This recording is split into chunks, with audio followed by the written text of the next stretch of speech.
तो दोस्तों आज के चैलेंज का नाम है चिली लेमन चॉकलेट। ग्लास उठाओ और इनाम पाओ। ठीक है? ठीक है। स्टार्ट। कोई भी एक ग्लास उठाओ। नींबू नींबू खाओ। खाओ। Very good. पीछे चले जाओ। स्टार्ट। Chillies very good. कैसा है? चलो उठाओ। नींबू जूस नहीं निकलना, पूरा खाना है। चलो उठाओ। Chilli very good. थोड़ा खाओ, थोड़ा और खाओ। Very good. नेक्स्ट। चलो उठाओ। नींबू सबको पनिशमेंट आ रही है। Very good. कैसा लगा? अच्छा लगा। ठीक है। चलो उठाओ।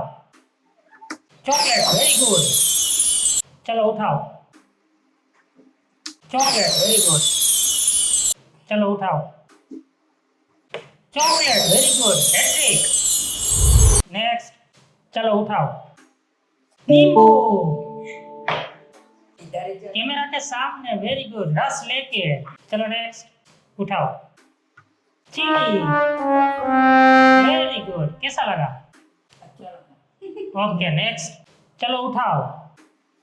Chocolate very good. अब एक आखिरी चॉकलेट बची है। ठीक है? जिसको मिलेगी गेम खत्म। चलो उठाओ। चिली कैसा लगा? अच्छा लगा। ओके। चलो उठाओ।